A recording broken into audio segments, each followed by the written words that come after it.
So as you all can tell, we're already fully present and so happy to be here. But for the benefit of practicing as we practice and knowing what we know, and for those who might be watching this on our recording, let me officially say, good morning, beautiful people, and happy first Sunday in March.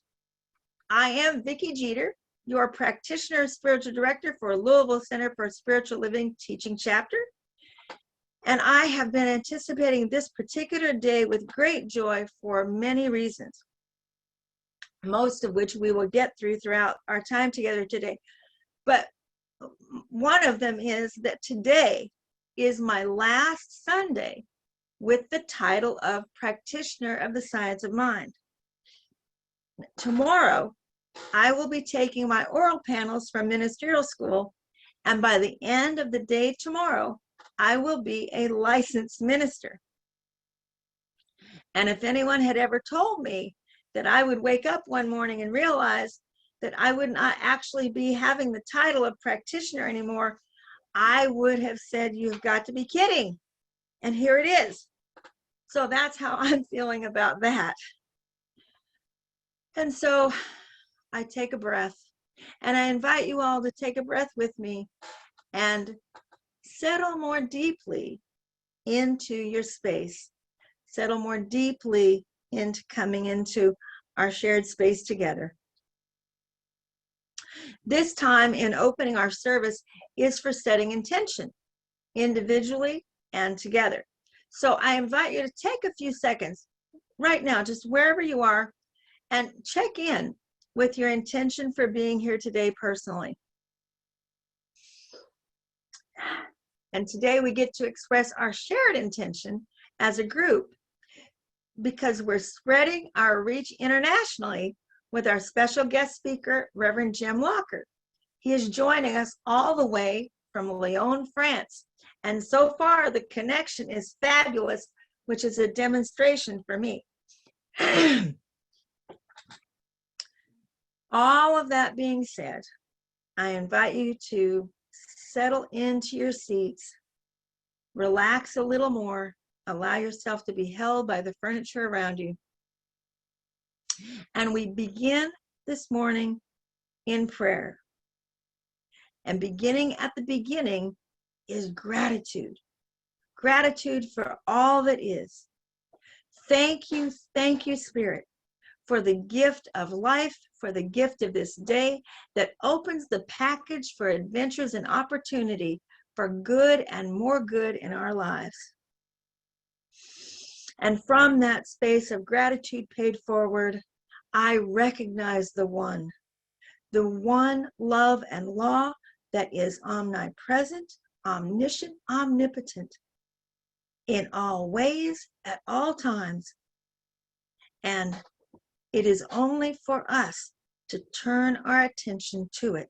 Spirit meets us where we show up. And so I know right here and right now that as we show up fully in this moment for ourselves and for each other, that the gifts to be given and received are ripe for the offering and ripe for the integrating. And I am so grateful for the opportunity for a new topic for March, which is cultivating authenticity, and that Reverend Jim was so gracious in just saying, yes, I can do the 5th of March. And with that, I simply release it into the law, allowing it to be, and so it is.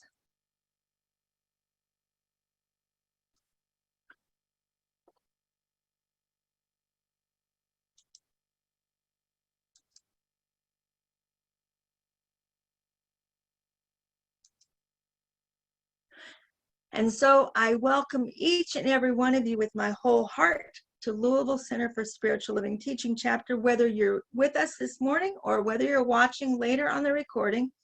Thank you for your presence with us today. And I start each day and each Sunday in particular, greeting God and the angels and LCSL and each and every one of you.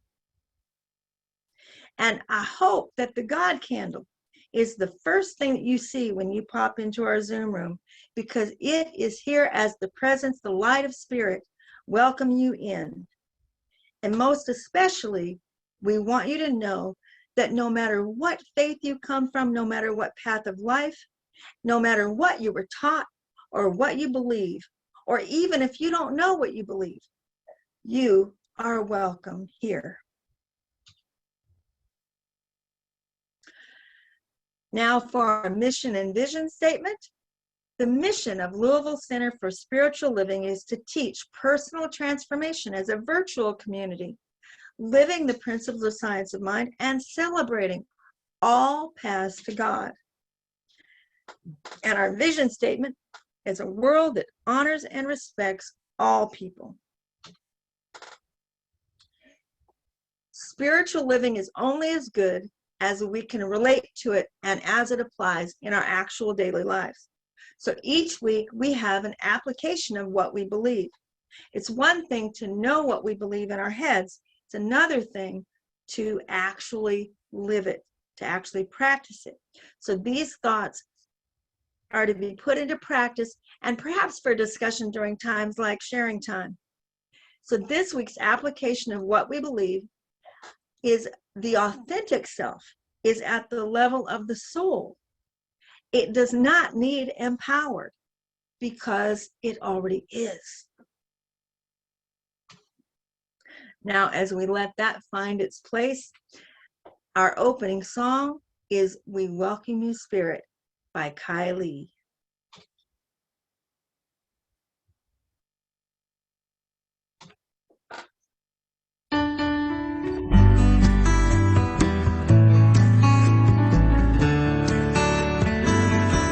We welcome you, Spirit, as we gather here to love one another in ways you make clear.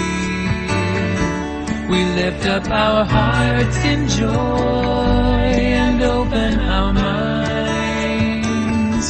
We welcome you, Spirit, in this holy time.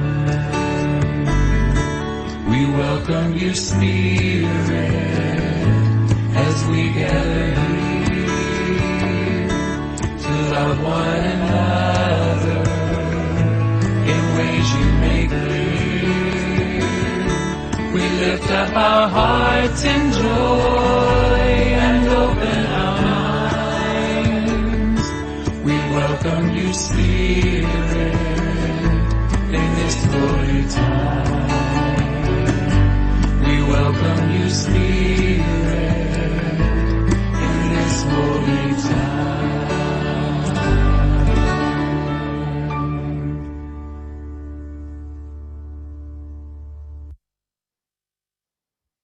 Good morning, Louisville Center for Spiritual Living. As your practitioner of the week, let's start off with some morning humor. So imagine a personal ad in a Buddhist newspaper. Tall, dark, handsome Buddhist looking for himself. Brené Brown offers a definition of authenticity in a daily practice of letting go of who we think we're supposed to be and embrace who we are. Authenticity is a collection of choices that we have to make every day. It's about the choice to show up and be real. The choice to let our true selves be seen. In deepening our expression of authenticity this morning, let's incorporate authenticity in our guided morning meditation. It's such a gift to show up as our real true selves. Let us deepen our awareness into the present moment, right here and right now. Please adjust your body to get comfortable. When your body is comfortable, deepen your body into relaxation, releasing any stress you may be feeling. Please feel free to close your eyes or lower your gaze. Bring your attention to your breathing. Notice your breath moving in and out of your body.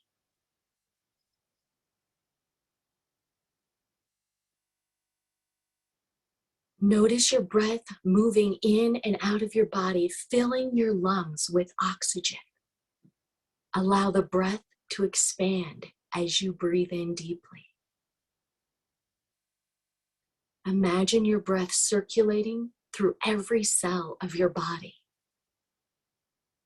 Take a nice deep breath in and breathe out. Take a nice deep breath in and let go of who we think we are supposed to be. Now bring your attention to your listening ears. What do you hear? Are you hearing your breath and the air flowing in your external environment?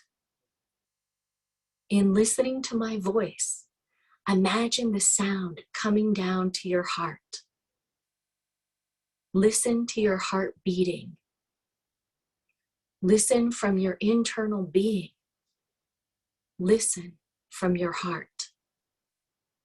Take a moment of silence to truly listen to your own personal authenticity.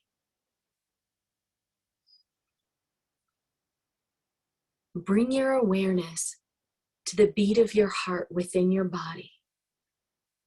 If you feel comfortable, place your hands on your heart and feel your heartbeat pulsing. Notice the authenticity in your heart. Feel the wholeness and oneness in your heart. Feel your true self in your heart and imagining it expanding throughout your body. With your eyes closed, envision your highest self. What does your most authentic self look like? What does your authentic self sound like? How do you see your authentic self? Take a moment of silence to really focus on the image you see of your true, authentic self within.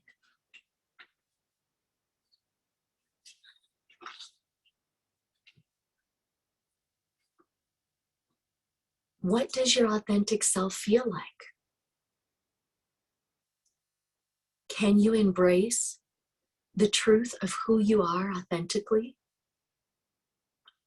Are you willing to make the choice to let your true self be seen in your mind?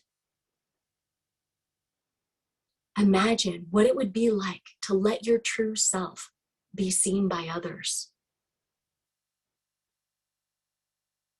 What would it be like to see our true selves, hear our true selves, and be our true selves?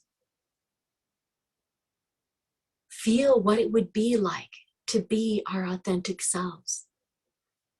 What qualities exist in your true self? Love,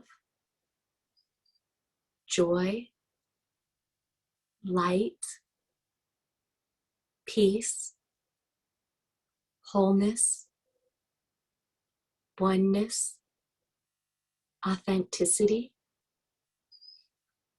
Take a nice deep breath and let go of anything that is keeping you from being your authentic self. Anything keeping you from being whole and present. With gentle love and compassion for yourself, take another cleansing breath. Bring your attention to the present moment, allowing your inward focus to smoothly transition into an outward focus, gently bringing your attention back to the room. And when you are ready, open your eyes.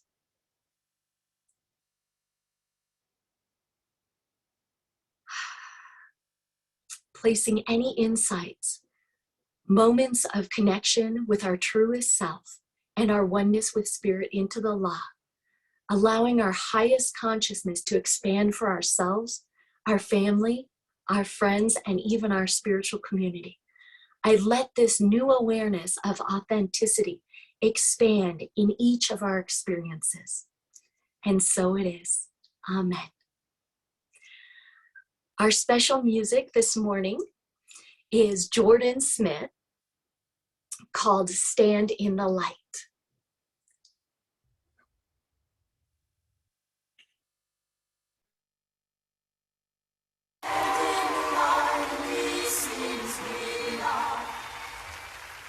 Didn't I tell you I hear what you say? Never look back as you're walking away. Carry the music, the memories, and keep them inside you. Laugh every day. Don't stop those tears from falling down. This is who I am inside. This is who I am. I'm not gonna hide. 'Cause the greatest risk we'll ever take is to stand in the light and be seen as we are. To stand in the light and be seen as we are. With courage and kindness, hold on to your faith. You get what you give, and it's never too late to reach for the branch and climb up, leaving sadness behind you. Fight hard for love.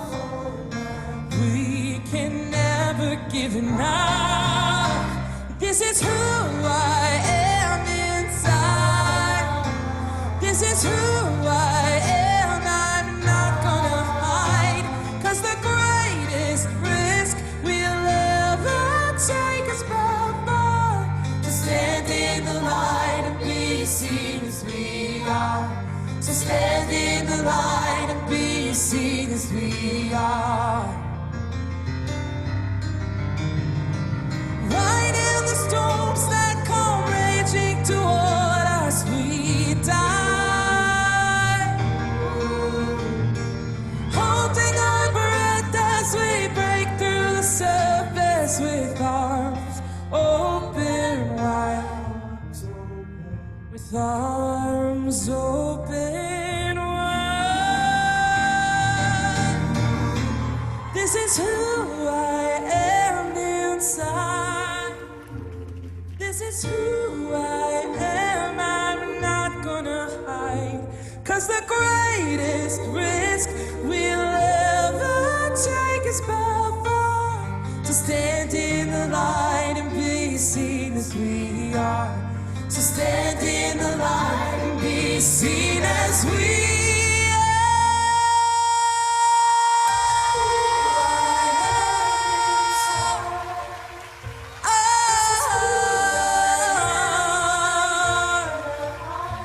'Cause the greatest risk we'll ever take is to stand in the light and be seen as we are. Stand in the light and be seen as we are. Stand in the light and be seen as we are.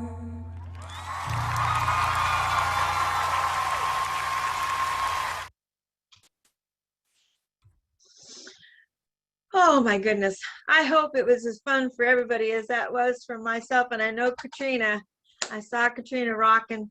I love that song. I love Jordan Smith. So just taking a moment of joy to shift. Now, it is my great pleasure to follow that with introducing our speaker today. And I just want to recap, this is a new month for us. So the theme for the year is Living Out Loud. And the theme for March is Cultivating Authenticity. No surprise there. And today, the title of our talk is about being yourself because everyone else is already taken, with Reverend Jim Lockard. And I have a little introduction bio here. But in addition, I just want to say that I was introduced to Reverend Jim through our friend Reverend Tony LaMotta. And so it's just a wonderful fabric weaving together for me to have him here today. Dr. Jim is an ordained Centers for Spiritual Living minister, a teacher, speaker, author, blogger, coach, consultant, and thought leader. He was raised in Baltimore, Maryland, and is currently living in Lyon, France, with his wife, Dorianne Cotter Lockard, PhD. They are frequent presenters together at international conferences in the spiritual and the business and academic worlds. For 20 years, Reverend Jim served as a spiritual leader in the Centers for Spiritual Living for California, Florida, and Maryland. He's an author and has written several books, and just a couple of them I want to highlight: Being the Beloved Community, and also Creating the Beloved Community. Some of you may recall not long ago we did, well, it was actually at the end of last year, but we talked about the beloved community as the theme for several weeks.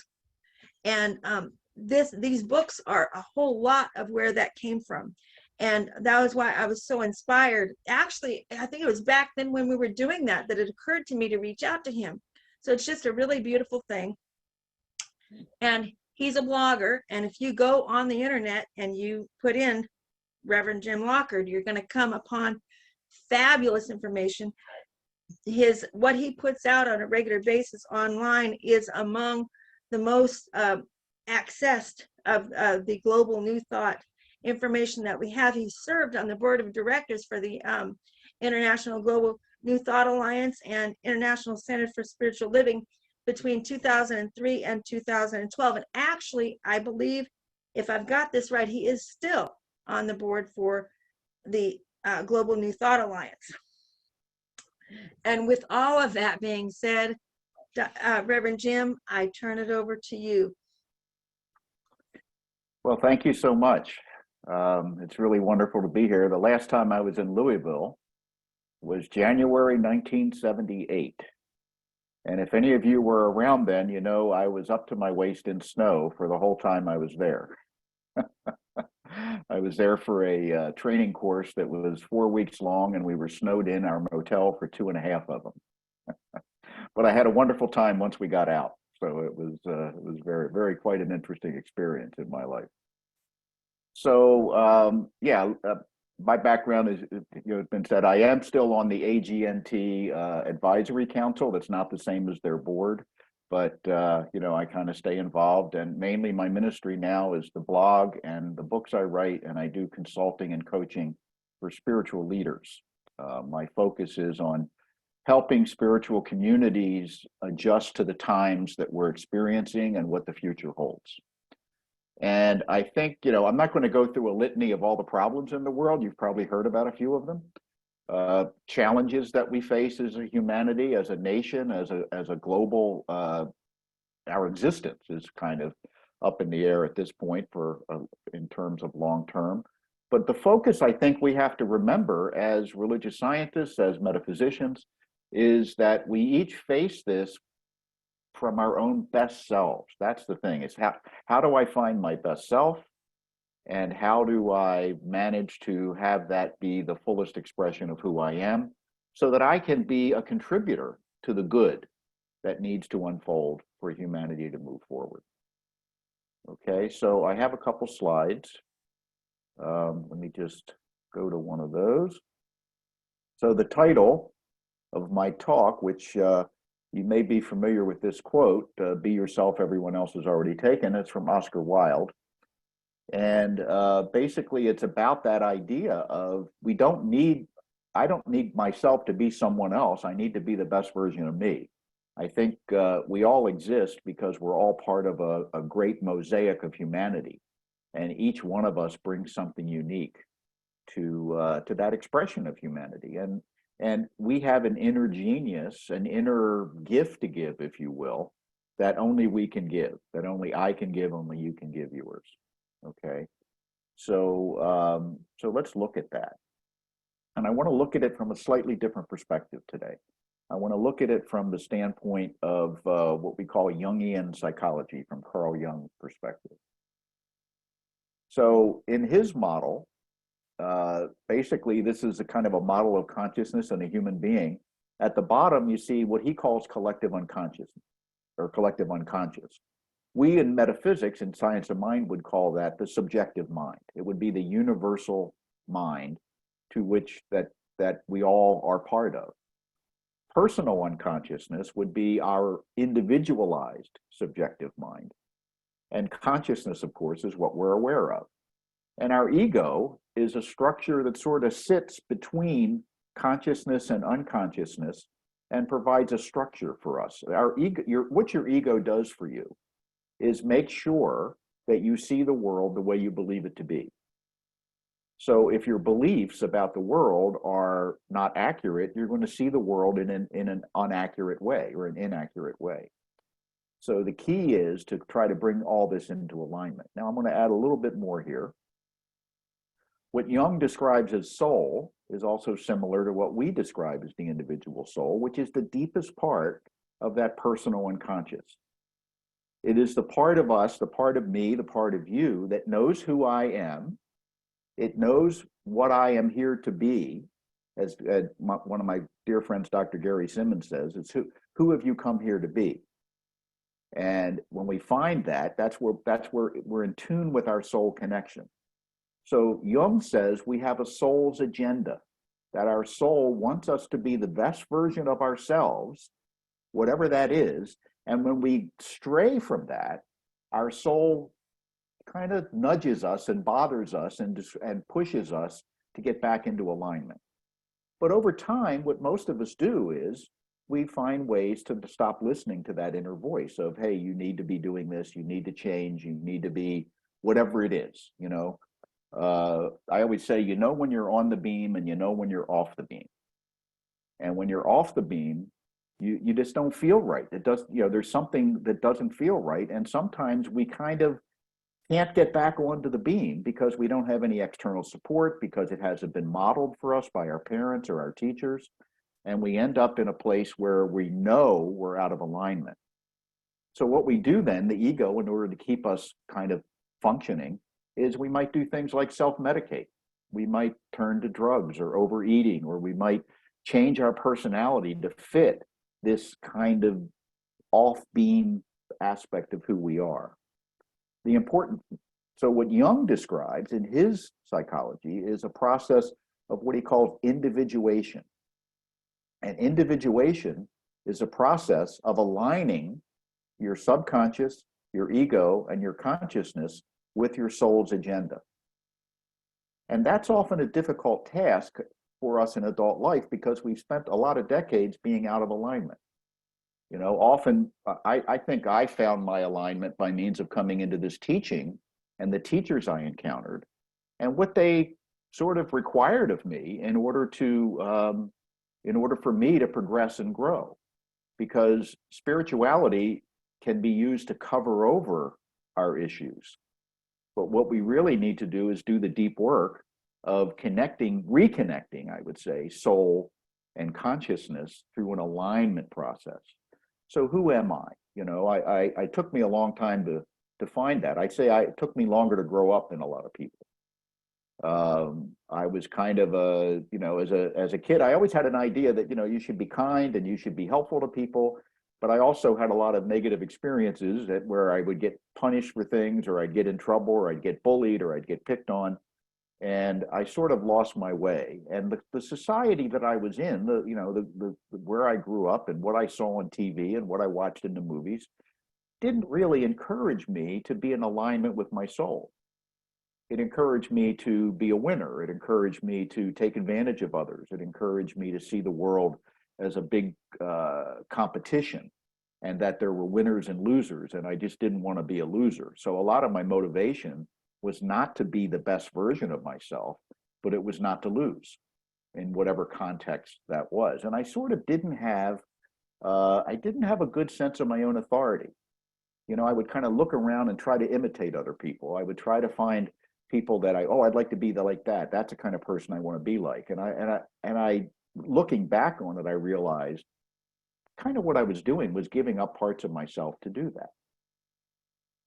So what I did, I think, see, the soul and the personal unconscious will tend to drive us toward healing, even though we're not aware that's happening.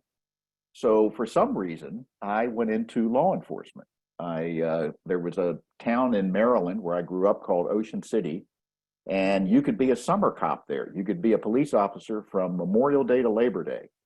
And you had 5 days of training, and they put you out as a police officer. And I signed up for that. And what I found, well, I was terrified, by the way, when I first went out. The first day I went out with a gun and a badge, walking on the boardwalk in Ocean City, I was terrified. And I was walking next to this fellow that was about 6'6", and I remember thinking, I'm just going to walk with him because if we get in any trouble, he'll be able to take care of us. So about 20 minutes later, he looks at me and he says, I don't know about you, but I'm scared as hell. And I said, oh, great. What am I supposed to do with that? So we found our way, though. The thing is, what I discovered was I was good at that job. And I thought I was putting on my authority when I put on the uniform and the badge. But over time, I came to realize, no, the authority was within me. And the uniform and the badge, if it was to be good in terms of being a good police officer, it was an expression of an inner authority, not the inner authority driving me to prove myself. So I learned that lesson and went on to other things in life and eventually into ministry, or I guess I had more lessons to learn, but that's the way it works. We are moved through life and we move into a place of learning. Let's see. Vivian Crowley, who's a Jungian psychologist, says Jung's concept of individuation is not to be confused with individualism. We do not seek individuation just for our own sakes, but to better contribute to society. Jung believed that the challenge for human beings was to become whole. The challenge for human beings was to become whole. Ernest Holmes would call that realizing our true identity. He would say that what that means is to step into your truth, to step into your authentic self. I just stopped sharing my screen. I don't know if I'm on the speaker's window or not. Maybe I should, because in my screen I'm not. But can you see me? Okay. Oh, there I am. Anyway, so just a few points. I have a couple more slides, but the idea is that how can I be the best version of myself? What does that look like? What does it feel like? In the meditation, you got a chance to sort of experience that, and to imagine it. The problem is, as we grow up, we find out that parts of ourselves are not acceptable, that they're not acceptable to our parents or our teachers. It's don't do that, stop doing that, or you'll get in trouble, or you get punished, and maybe you do get punished, or maybe you do get hit or something. And you say, okay, I can't be like that, but I'm 3. What am I supposed to do with that from a psychological perspective? Well, what I do is I shove it down inside of myself and I repress it into the unconscious. And I'm not aware of it anymore, maybe, but I still act from it. It's still part of my process of dealing with reality. It's still part of my ego structure. So what happens is the way we do that, let's say, as a little kid, you're playing in the sandbox with another little kid and they have a nice toy and you go pick up the toy and they say, no, that's my toy. You say, no, I want it. You don't have a necessarily a well-formed idea of public or private property when you're 3. So you just say something you want and you take it. And then they cry and your mother comes up and smacks your hand and say, you can't take that person's toy, and gives it back to them. So that maybe happens a few times before you realize I can't take other people's stuff. So what you do is you repress your inner thief, okay, which is good. That's in a sense, it's good, because becoming civilized means we have to repress a lot of stuff that we would impulsively do, right? So the more civilized you are, the more repressed energy you probably have, which Jung called the shadow. And the way we find out about our shadow is we project it onto other people and they mirror it back to us. So if I repress my inner thief and never really dealt with that, I'll probably grow up into an adult that can't stand the thief. That when I find someone stolen something, I get really upset and I want them thrown in jail forever. I have this strong emotional repulsion. And that's a sign that I'm in a projection process with my own shadow. Because if I didn't have that repressed energy, I might notice that they stole something. And if I had some accountability about that, I may have to do something about it. Like if I'm a police officer or I'm their boss and they're taking office supplies or whatever. But otherwise, I wouldn't get upset because oh, they're stealing something. That's wrong. Let's take care of it. You see, it's when I have this strong emotion that I realize, that I've come to realize, I'm in shadow. And I need to bring that back up to deal with it. I need to go in and find my inner thief, bring it back to the surface, and sort of reintegrate it in a healthy way. And that's difficult to do because the things that we repress are things we don't like about ourselves generally. There is also a golden shadow where we repress our good qualities because when you were a little kid, maybe it wasn't safe to be smart around your house. Maybe if you're a little girl, it wasn't safe to be outspoken, you see. So you'd get in trouble whenever you did those good qualities or expressed them. So you repress them. And the way our golden shadow comes out is we adore other people that represent that. This is where celebrities, we heap praise on celebrities and authority figures often because they're expressing qualities that we ourselves may have. We possess them, but we've repressed them. So the authentic self is all of the stuff we've repressed plus all the stuff we haven't. So in order to get to a place of true authenticity, we have to deal with that which we've hidden away. Okay, so I'm going to go back in and do another quick slide or two.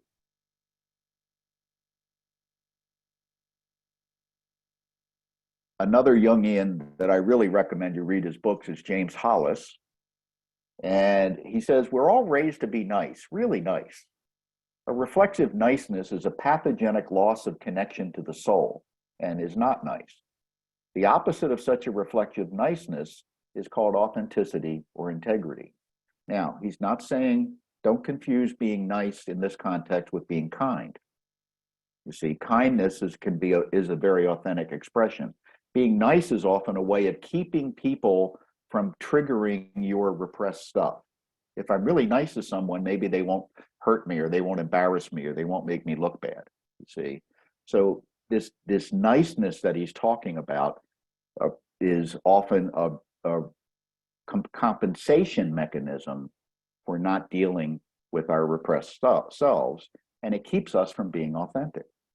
Have you ever avoided having an authentic conversation because you were afraid someone might get upset or whatever? I'm not talking about physical safety. I'm talking about, I don't want to disturb someone because if they get upset, that means there's something wrong with me. See?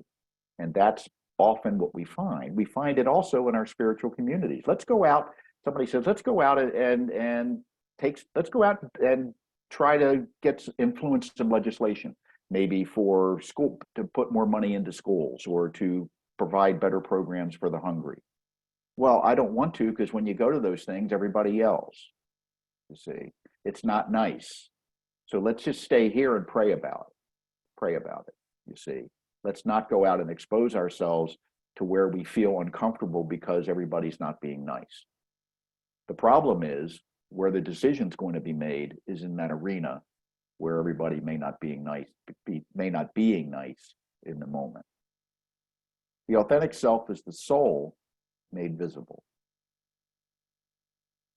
The authentic self is the soul made visible. Now, here's how you can tell you're in your authentic self. You'll be kind. You'll care about others. You won't want to seek revenge. You won't want to put other people down or embarrass or manipulate them. See, the problem with when you tell someone to be in their authentic self and they think, oh, I'll just say whatever's on my mind, is we're usually not in our authentic selves. You know, we're in a place where we've repressed a lot of who we are and we're angry about that. That's why it's so easy to trigger anger in people. You ever drive down the highway and, maybe move too close to someone else in your lane or something, and they let you know right away that they don't appreciate how you drive? And have you ever done the same thing to others? You just cut someone off back a little miles ago. Well, that was an accident. I didn't mean to. And then someone pulls in front of you and it's, oh my God, can you believe this person? So that's a good sign that we've got some shadow work to do. It's a good sign that we're not in our authentic selves. Our authentic self might say, oh, look at, here's someone, he almost cut me off. Isn't that funny? You ever see the Dalai Lama when, things aren't going well? He's chuckling. And people think, what's the matter with him? He's going, oh, everything is fine. Everything is fine.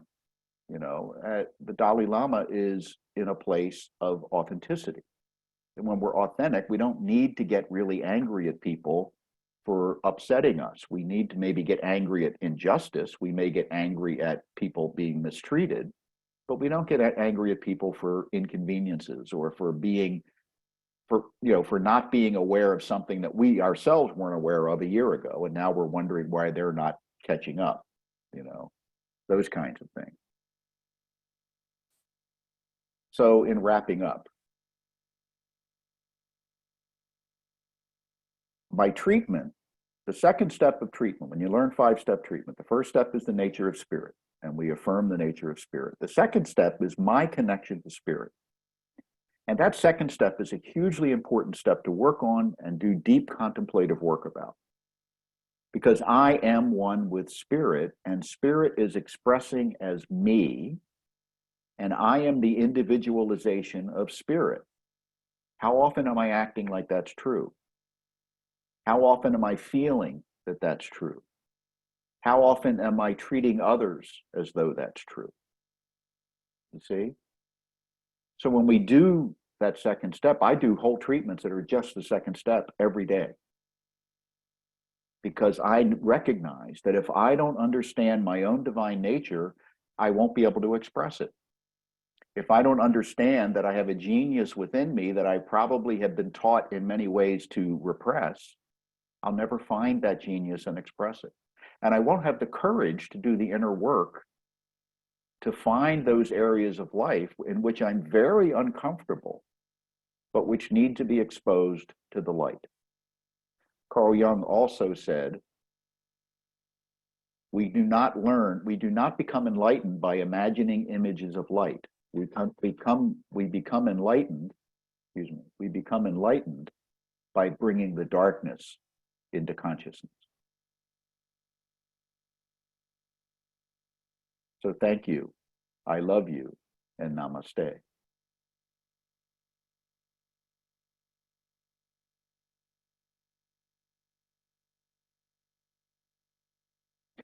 So how about a prayer? Okay.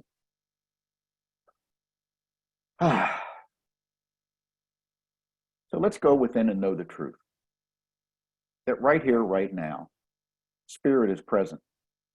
It is present in me, it is present in you, it is present as me and present as you.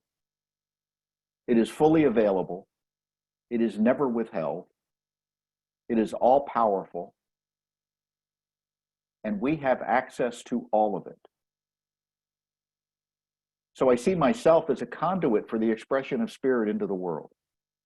And I choose to do that more and more skillfully every day by recognizing who and what I really am. My authentic self is a divine expression of spirit.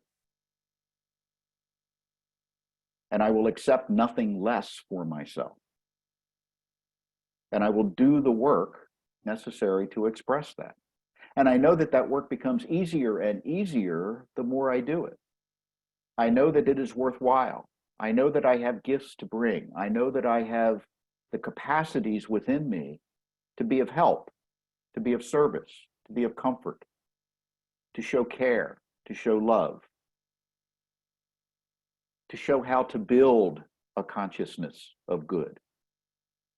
But in order to do that, I must do it within myself first. I must love myself, accept myself, and do the courageous thing, which is to fully explore that inner realm, to see what I have accepted that maybe isn't so, and to add to that what is so. And to be part of a spiritual community that supports me in doing that, so that I can be part of a mutual support system that helps us all grow and develop to the point where we really are capable of doing some serious good in the world, should we choose to do that. So I'm accepting for you as I'm accepting for me the fullness of spirit right here and right now. And I'm filled with gratitude that this is so. I'm so grateful to have found this teaching, to have stumbled on it 30 years ago. And to have kept going back when part of my ego voice was saying, don't go there anymore because you'll change. I'm so grateful for that. I'm grateful for all the people and all the lessons I've met and learned along the way. And I'm grateful for the founders who founded this teaching and who brought it into the world. And I release these words into the creative field that we call mind, knowing it is done unto us as we believe. And so it is. Thank you. And so it is. Thank you so much, Reverend Jim. That was a wonderful, wonderful service today. So I wanted to thank each of us for our time, talents, and treasures that we shared with the Louisville Center for Spiritual Living. And any contribution that you would like to make to the center to continue to allow it to grow and expand can be found in the chat. Thank you for your tithing. Thank you for your contribution. So our March prosperity affirmation: I have the confidence and courage to see abundance everywhere. My financial prosperity is blessed. So if you can say that with me, that would be awesome. So I have the confidence and courage to see abundance everywhere. My financial prosperity is blessed. And I would like to pass this offering and bless this offering and send it to Vicki Jeter. Thank you, Katrina, for passing the abundance along. Thank you for your blessing, and thank you, Reverend Jim, for your message that blesses all of this. And in this moment, this basket becomes the fulcrum for that, for the giving and the receiving.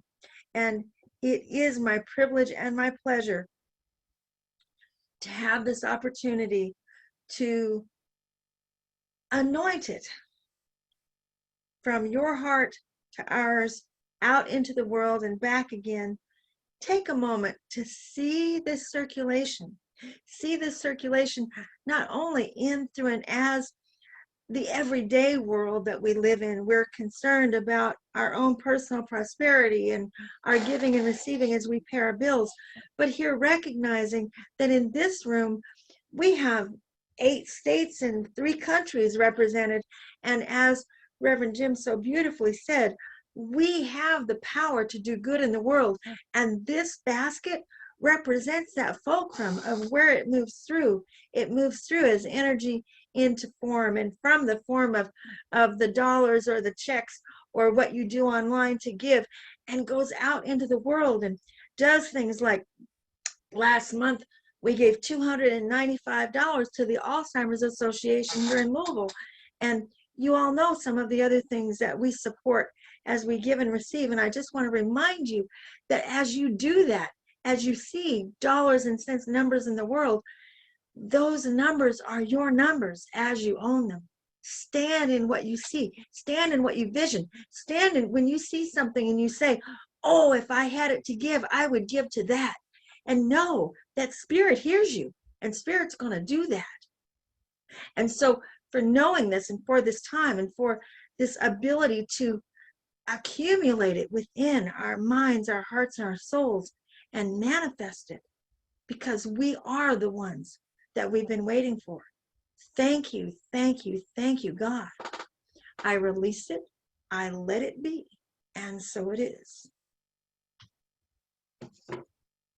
Now for announcements today, we have quite a few, and some of them are new. So Katrina and I made a deal that I would take announcements today. We want to thank Tom McClure for his invitation to the Appalachian Gathering for Recovery Solutions, and that's addiction recovery. It's an awesome event that I took part of some last year, and this year it's coming up on March the 9th. And so if you would like details about that, please do let me know and I will connect you up with them.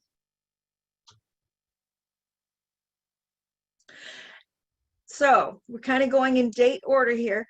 This is an invitation I created for everyone. Tomorrow, I will take my oral panels, as I had said before, and by tomorrow evening, I will be a licensed minister. And we're going to celebrate on Friday evening, the 10th of March at 7 p.m. It is not on this Zoom because this is a private thing. So we're not using the church's Zoom. So the Zoom number in there, I'm going to leave this up just for a moment. If you guys maybe want to write that down, I'll be putting it out different ways. But you type that number into join on Zoom, and that will get you there. And I'm going to try to put the clickable link as many places as I can. But just in case you miss the clickable link, just write that number down. 375-695-5576 is the number to put in join a meeting. Okay. At 7 o'clock on Friday, the 10th of March. And Vernon did just put it in the chat. Thank you, my dear. And we can move on. Okay, March the 11th, the very next day. Be mindful, that's a Saturday, but by 2 o'clock in the morning, the next morning, when you go to bed on Saturday night, you do want to spring forward because we are changing times once again. So next Sunday, I am speaking, and it'll be my first Sunday as a minister. And our topic carries forward with living authenticity, dropping our masks. And what I want to invite you all, this is just an invitation, not a requirement. If you have any masks you want to bring next week, bring them. Halloween masks or any kind of mask, or even if you want to make yourself a mask this week, kind of thinking about getting in touch with your shadow and getting in touch with your authenticity. Bring you can be a small mask, large mask. If you have a mask, bring it next week. We're going to have some fun. And this is one of the other things I said. I was excited about a lot of different things today. We are gearing up to start Beyond Limits, which is our first credited course we've been able to teach in a while. And this is what comes with the course. This is the slide that they created for it. And it's Practical Spirituality for Dynamic Living. It's a foundational course that does lend toward becoming a practitioner. So, and this is new. None of us have had this course here in our center. So anyone and everyone who's been waiting for a class, I absolutely know we're going to have a blast. And just let me know. Here's the details of the when and so forth. 10 weeks, starts March the 20th. It will run through May the 22nd. On Monday evenings from 7 to 9 Eastern time, and that is on this Zoom, just like going to church. The cost for the class is $150. The cost for books is approximately $40, and I am teaching. Miss Katrina is assisting. Please do come join us. We do already have about 6 people signed up. It's going to be awesome. And as I had said just a little bit before, please do stay for a sharing time.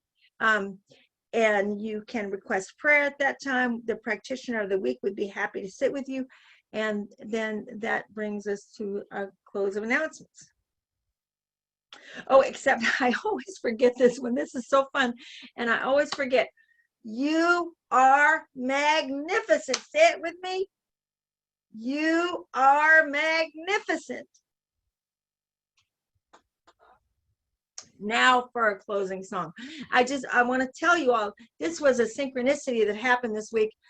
True Colors is an awesome song for this topic anyway, but the One Voice Children's Choir did this recording in India, and they flew all those kids over to India because right now, this 3 days of the year of March is called the Holy Holiday, and it is H-O-L-I. The Holly, Vernon says it's pronounced Holly. So it's pronounced Holly, and it's about moving out the darkness and coming into the light. So when you see what they're doing in this video, I mean, this is for real. This is the way you celebrate this. And they did this fabulous version of True Colors. So go ahead.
So once again, let's just take a minute to allow all that joy to find its place.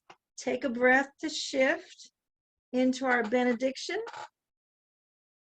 And for this month of March, our benediction is among my very favorites, the Irish blessing. May the road rise up to meet you. May the wind always be at your back.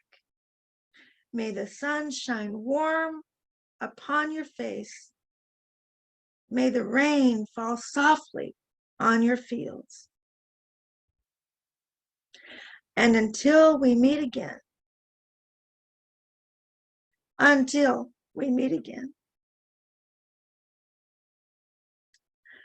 may God hold you and enfold you tight in the palm of his hands. Amen.